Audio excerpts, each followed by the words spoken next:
J'ai une relation particulière avec Elden Ring. Comme beaucoup d'autres joueurs, j'ai fait tous les From Software à l'exception des Armored Core. Et ça va vous paraître peut-être un petit peu étonnant voire choquant, mais Elden Ring à sa sortie, je l'ai détesté. Pour être honnête, ça a été une de mes plus grosses déceptions au niveau jeu vidéo. J'avais précommandé le jeu et pour le contexte, dès sa bande-annonce, j'étais à fond. À l'époque, j'avais platiné Sekiro, Dark Souls 3, j'avais fait toutes les fins de tous les jeux, j'avais fait plusieurs NG+ sur chacun d'entre eux, de Demon's Souls à Sekiro, en passant par Bloodborne. Autant dire, j'avais plus rien à mettre sous la dent. Et là, Elden Ring commence. Alors déjà, les bandes annonces me vendaient du rêve, l'intro du jeu me vend du rêve aussi, et une fois que je joue, je tombe devant le fait accompli. Déjà, j'aime pas le jeu, et surtout, il est pas bien, quoi. Enfin, globalement, il a des gros problèmes. Comprenez bien que le Elden Ring de la sortie, ce n'est pas le Elden Ring de maintenant. Et à l'époque, je pouvais pas faire une session sans un bug. Et surtout, tout était mal équilibré. Pour preuve, entre les dommages ou la vitesse de certaines armes qui ont été modifiées, d'autres qui ont été nerfs, certains boss qui ont été vraiment nerfs parce que ils pouvaient quasiment tout one shot, l'expérience était un peu en dents de scie. Donc un équilibrage qui est clairement un petit peu foireux, couplé à le bug des ennemis qui n'apparaissent pas, ça je l'ai eu, le bug de torrent qui part tout seul laissant ton personnage dans le vide et il meurt de dégâts de chute, ça je l'ai eu, mais le pire c'était le bug des boss. Il arrivait que certains boss ne bougent pas. Littéralement, ils restent à leur place, et je pouvais les tuer comme ça. Et encore, ça serait sur un boss de grotte un petit peu osef, ça irait, ça serait déjà un petit peu énervant sur un jeu que tu payes plein pot, mais ça irait. Sauf que ça me l'a fait sur Placidusax. Vous savez, un boss unique. Mais bon, vous pouvez encore me dire, Placidusax, c'est un boss optionnel. Ouais, ça me l'a fait sur l'Elden Beast aussi. Vous savez, le boss obligatoire pour finir le jeu. Là, c'est plus compliqué, quoi. Bref, en 2022, je finis le jeu en étant clairement fâché avec ce dernier. Expérience déplaisante, expérience buggée, partie frustrante et surtout la sensation que le jeu n'était pas à la hauteur de mes attentes. Et donc, on passe 4 ans plus tard. Nouvel ordi flambant neuf, et on recommence. Maintenant, qu'est-ce que je pense d'Elden Ring? J'aime toujours pas le jeu. Non, je déconne. Calmez-vous. J'ai fait la paix avec le jeu.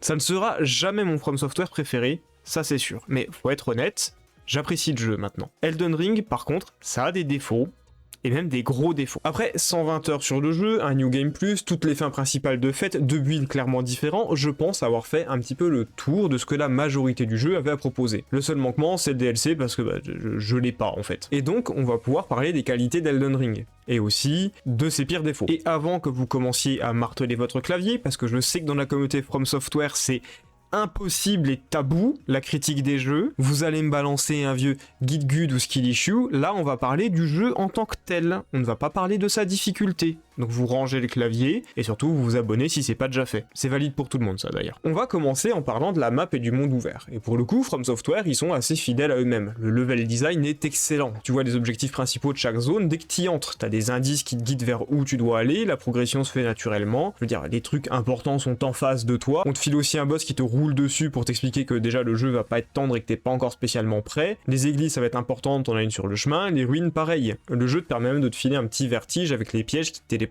assez loin sur la carte. Franchement, ils savent ce qu'ils font, et on sent l'expérience acquise grâce aux Souls. La carte en elle-même, pareil, chaque zone ou relief important est marqué sur cette dernière, et surtout les zones sont assez bien reliées entre elles. C'est juste parfois un peu frustrant de taper des gros détours pour avoir accès à un certain endroit. Sinon, ça va. Maintenant, même si tout ça c'est bien joli, que From Software ils s'amusent énormément à faire leur level design et surtout à faire un truc qui est clairement bon, ça vient pas sans souci. Ça c'est du pur goût personnel, mais déjà moi j'aime pas les mondes ouverts, donc ça a un petit peu affecté mon expérience globale, je suis honnête avec vous. Le truc c'est que même avec ce biais, faut se mettre à l'évidence, il y a certaines fonctionnalités ou points du jeu, c'est des défauts. On est d'accord, la map et les paysages sont magnifiques. Dire l'inverse, c'est mentir. Le truc, c'est que, il faudrait peut-être s'en servir un petit peu plus et un petit peu mieux. Qu'est-ce que je veux dire par là? La plupart du temps, quand vous voulez certains objets, vous ferez toujours la même chose, c'est-à-dire aller dans des grottes ou dans des ruines. Le souci des grottes, c'est que c'est un peu toujours la même chose, et elles se ressemblent toutes. En plus, c'est moche et c'est ultra sombre, donc c'était bien la peine de nous faire des beaux paysages, on s'en sert pas tant que ça. Le souci des ruines, c'est que c'est toujours la même chose, c'est des copier-coller. Donc la map, elle a plein d'aspérités, elle a plein de paysages, plein de points différents, et les trucs dans lesquels vous jouez le plus, c'est des trucs qui se ressemblent tous et qui sont toujours les mêmes. Sincèrement, je suis le seul à trouver ça dommage. Si l'ajout principal niveau gameplay dans le monde ouvert, c'est le fait de, au lieu de faire comme les anciens jeux, t'aller dans un coin de la map pour choper un item, et tu vas aux confins du monde, dans une grotte osef pour attaquer un boss qui en fait est juste un mob avec une barre de vie alternative, ou ça, ou un combat insupportable en duo, ça dépend, je vois pas le fun ou l'intérêt du truc. Je suis désolé. Surtout que la majorité du temps, l'objet en question, c'est un objet que tu vas peut-être même pas utiliser. Et d'un autre côté, t'as le meilleur point du level design, aka les donjons. Stormveil, Raya Lucaria, la capitale, Farum Azula, l'arbre de Miquella, le château de Ricard. Tout ça, pour le coup, c'est du sans faute. C'est labyrinthique, ok,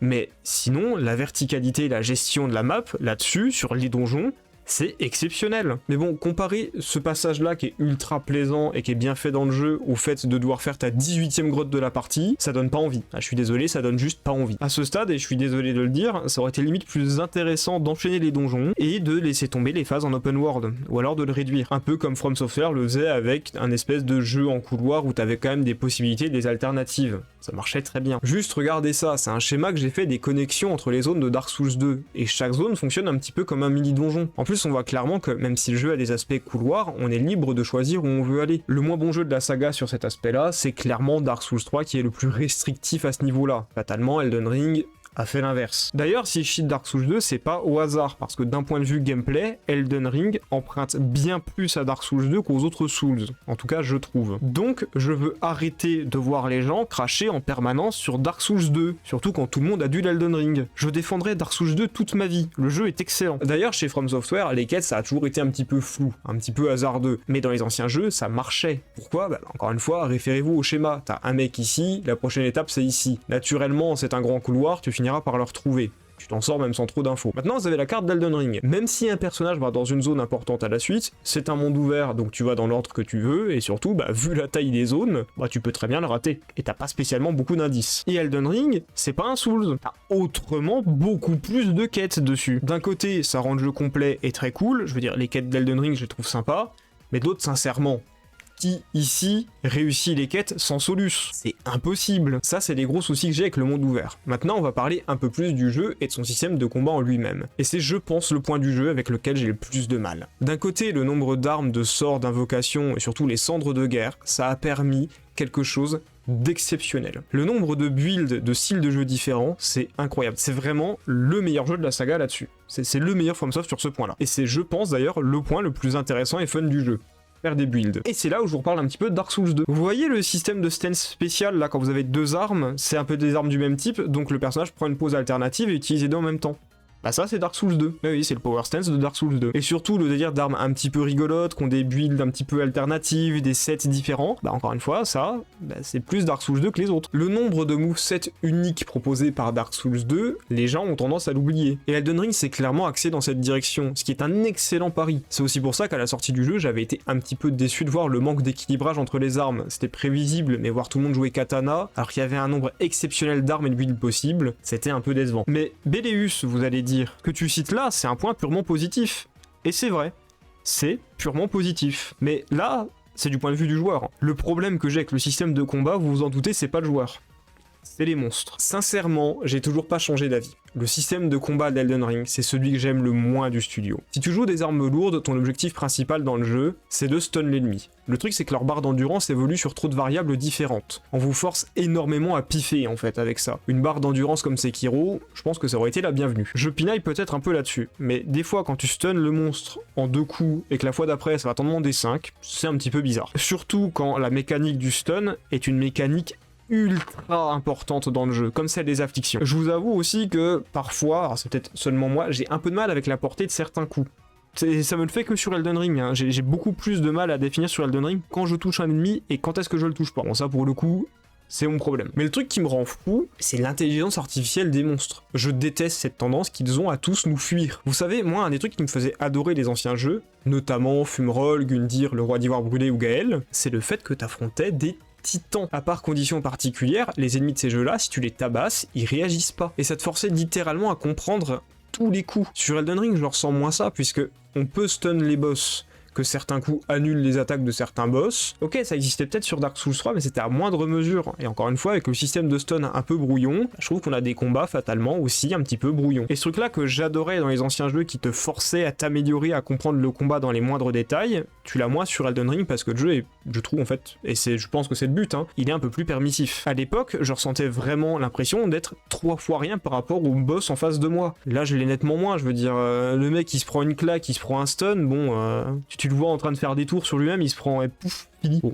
c'est ridicule quoi. Encore une fois, c'est du sentiment personnel, mais ça m'est déjà arrivé dans mes parties de voir Astel qui se téléporte en boucle, ou le géant de feu qui s'est dit oh bah tiens, je vais faire 3 fois la roulade d'affilée. Je suis là pour jouer à un jeu, hein, je suis pas là pour faire des farces et attrapes et courir après le monstre 35 heures. Ça m'intéresse pas. En fait, le nombre de variables, les stuns, les afflictions et surtout l'intelligence artificielle du jeu, ça rend le tout parfois assez inconstant. Des fois, vous allez avoir un boss qui est tout gentil, tout mignon et qui se laisse limite taper dessus, donc c'est un petit peu ennuyant et frustrant quand t'arrives à le battre comme ça. Et l'autre, il va pas te laisser respirer une seconde. Faut choisir, hein, c'est soit un soit l'autre. Moi, à choisir, je veux le boss qui s'énerve tout le temps. Et voilà, c'est mon petit kiff, je suis peut-être un petit peu fou. Mais ça, c'est pas le pire point des boss, hein. Je veux dire, une fois que tu comprends un petit peu comment fonctionne le jeu, tu t'y fais. Moi, je suis pas fan, mais tu t'y fais. Le vrai problème, et vous savez lequel c'est, parce que c'est le problème inhérent à tous les jeux, c'est la caméra. Et surtout, le problème de la caméra dans les From Software, il arrive quand le boss en face de vous est grand.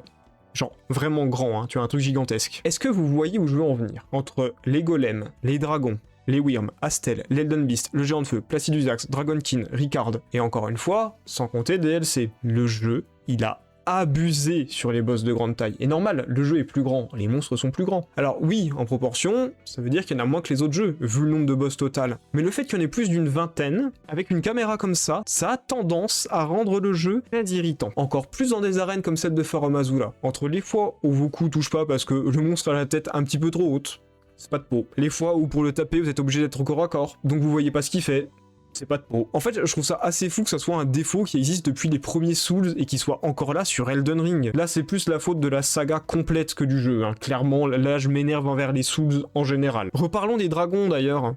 Il y en a trop. Ok, c'est optionnel, hein, mais nous servir le même combat qui est mauvais en plus. Hein. Le combat contre les dragons, c'est mauvais. T'as l'impression que c'est des Midir en moins bien. C'est les mêmes movesets. C'est les mêmes movesets que Midir. Vous pouvez pas me dire l'inverse. Honnêtement, ces combats sont lourds. Les seuls bons dragons à affronter ou un peu sympas, ils sont cachés, ou c'est des combats à suite d'une quête. C'est quoi cette idée? Mais les bons dragons directs? Mais les dragons Osef en caché. Moi je m'en fous des dragons. Et le recyclage c'est un gros problème du jeu, hein, parce que t'as pas que les dragons qui sont recyclés. Ok, le boss qui devient un monstre classique c'est une récurrente des jeux, hein, mais 4 Deathbird, Seared Triavatar, oui Miyazaki, tu recyclais beaucoup les démons dans les Souls aussi, mais là tu commences à abuser. 9 Night Cavalry, 5 Death Ride Birds, avec DLC, hein. Les Godskin, les 2 Astel, les bêtes stellaires, les sentinelles de l'arbre, vous avez compris. T'abuses Miyazaki. Et t'as mis combien de marais en plus? J'ai pas compté mais...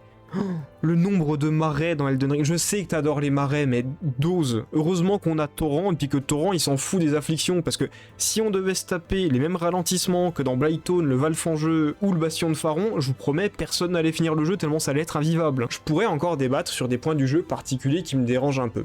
Notamment le fait que le meilleur moyen d'esquiver la Waterfall Dance de Malenia, c'est de tout simplement enlever le lock. C'est pas la première fois que ça arrive dans un FromSoft, mais bon, ça reste toujours un petit peu gênant. Et ce truc là sur Malenia, ça s'ajoute à une liste de points qui rendent le boss bêtement difficile. On met une attaque qu'il faut esquiver de manière non instinctive. Le boss inflige l'affliction la plus forte du jeu. Le boss se soigne en tapant. Et il peut tout faire en fait. Ok, c'est logique dans le lore, mais en termes de game design, j'ai l'impression que c'est ton petit cousin de 12 ans qui te montre son OC, qui est le truc le plus fort du monde.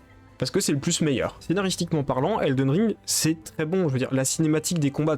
À chaque fois que tu arrives dans l'arène de Radahn, que tu dois affronter Radahn, c'est exceptionnel. Le combat de Radahn en tant que tel, il est un peu brouillon, quoi. Je suis désolé, il est un peu brouillon. Mais encore une fois, ça, c'est du pinaillage et du goût personnel. Peut-être que vous, ces points-là, vous allez adorer. La vraie question, c'est est-ce que Elden Ring est un mauvais jeu? Non, clairement pas. Elden Ring n'est pas un mauvais jeu. Elden Ring est bon, voire même excellent sur certains aspects. Et oui, je pense sincèrement que c'est un des meilleurs jeux de ces dernières années, ou en tout cas, un des meilleurs jeux de la décennie 2020. Mais sincèrement, quand j'ai dit que le jeu avait des défauts sur Twitter, le nombre d'insultes que je me suis pris, faut arrêter de sacraliser les jeux vidéo, hein. From Software, c'est pas les apôtres du jeu vidéo de qualité. Eux aussi, ils ont des défauts, eux aussi, ils ont des problèmes. Et chaque From Software a un problème. Demon's Souls était trop brouillon avec son système de tendance. Dark Souls ramait tout le temps. Dark Souls 1 sur console ramait tout le temps. Dark Souls 2 multipliait les items OSEF et ça gênait la compréhension, et ils ont mis aussi l'affreuse statistique d'adaptabilité. Dark Souls 3 était beaucoup trop linéaire, donc au bout d'un moment juste tu t'ennuies. Bloodborne était censé fonctionner énormément au farming, sauf que avec les limites de la PS4 à l'époque, c'était juste lent et tu passais ta vie sur des écrans de chargement, ce qui était super chiant. Sekiro manque de rejouabilité, donc du coup ils en ont juste fait un boss rush parce que c'est peut-être un des seuls intérêts du jeu, son gameplay. Meilleur gameplay des FromSoft, cela dit, hein. Faut le savoir. Bref, les jeux From Software ont des défauts, même si c'est des bons jeux. Et Elden Ring, même en étant un excellent jeu, a d'énormes défauts. Et c'est pas grave, ça n'empêche que c'est quand même un bon jeu. J'espère que cette vidéo vous aura plu. C'était Belleus, et je vous dis salut à tous.